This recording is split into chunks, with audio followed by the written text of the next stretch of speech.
Hai hampa, hampa kat mana tu? Semoga hampa semuanya sihat-sihat berjaya walaupun di mana hampa berada. Sedikit view untuk hampa. Pemandangan sawah padi yang baru ditanam, sahabat-sahabat noh. Pemandangan sawah padi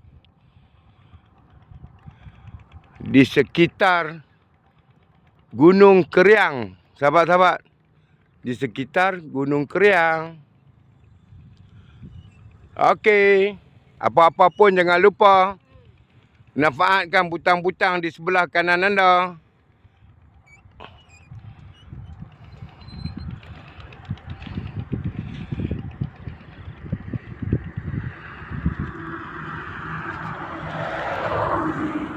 Semoga anda semuanya sihat-sihat berjaya. Okey, bye-bye. Assalamualaikum.